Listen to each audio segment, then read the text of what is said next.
존경하는 340만 도민 여러분, 김진부 의장님과 박안수 도지사님, 박종훈 교육감님, 그리고 선배 동료 의원 여러분 반갑습니다. 꿈이 이루어지는 따뜻한 행복도시 가야의 왕도 김해 출신 최동원 의원입니다.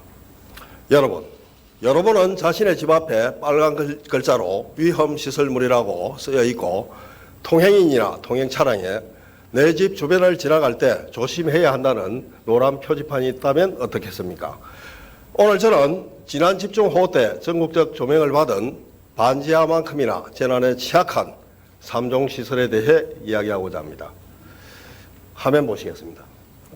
3종 시설물이란 규모와 연식에 따라 구분된 1, 2종 시설에 들어가지 않는 소규모 시설로 안전관리가 필요한 시설물을 말합니다. 계속해서 사진 보시겠습니다.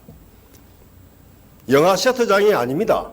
주민이 모두 떠난 재건축, 재개발 공사장도 아닙니다. 이런 곳에 사람이 살고 있나 할 정도지만 현재 총 213세대의 삶의 터전입니다. 바로 3종 시설물 중 D등급 판정을 받은 건물입니다. 보시다시피 기반시설과 편의시설이 잘 갖춰진 고층 신축 아파트는 아닌 게 분명합니다. 소득이 많은 사람이 사는 곳이 아니라는 겁니다. 3종 시설물 자체가 준공 후 15년이 지난 5층 이상 아파트나 연면적 200평 정도 되는 4층 이하 연립주택이 대상이기 때문입니다. 화면 8은 3종 시설물의 점검 종류와 횟수입니다. 오래된 건물일수록 상태가 좋지 않을수록 점검 횟수는 늘어납니다. 규모에 따라 다르긴 하지만 정기 점검에만 연간 기백만 원, 정밀 진단에는 수천만 원, 보수 보강에는 수억 원대의 돈이 들어가기 때문입니다. 화면 9를 보시면 경남에는 모두 577동이 3종으로 지정되었고 그중 민간시설물 100동, 여기서 지진의 무방비인 D등급은 12동입니다. 모두 구도심에 있고 주변 인프라가 열악해서 부동산 가치가 높지 않습니다. 그래서 정비 대상으로 선정되어도 재건축에 나서려는 민간 사업자를 찾기 어렵습니다. D등급을 받은 김해 한필라는 올해 처음으로 실시된 정기점검에서 사용 제한 여부를 결정해야 할 정도의 위험이 판정돼 향후 정밀 안전 진단을 받아야 하고 그에 따른 보수 보강을 해야만 합니다. 입주민들에게는 청천벽력 같은 소식입니다.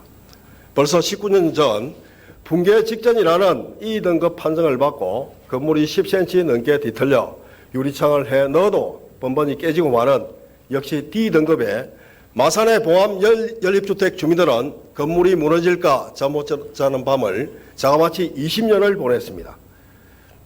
3종 시설물을 지정하게 했으면 후속 조치에 대한 대책이 있어야 합니다.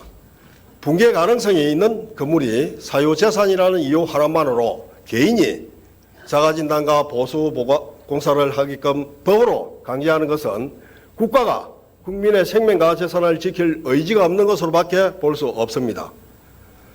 지난번 수도권 폭우 때 전 국민을 울린 반지하 일가족 참사 사건 기억하실 겁니다. 그 가족들에게 왜 당신들은 더 안전한 지상에 살지 않고 지하층에 살아서 그런 일을 당했느냐고 묻는 사람은 없습니다. 3종 시설물도 마찬가지입니다. 왜 그리 낡고 튼튼하지 못한 건물에 살아서 점검하랴 보수하랴 밑빠진 독에 물 붓게 하고 사느냐고 그렇게 물을 겁니까? 경남도는 안전에 취약한 소규모 시설에 거주하는 도민의 안전이 보장될 수 있도록 법 개정 촉구를 비롯한 합리적인 방안을 하루속히 수립할 것을 강력히 요청드리면서 발언을 마무리하겠습니다. 경청해 주셔서 고맙습니다.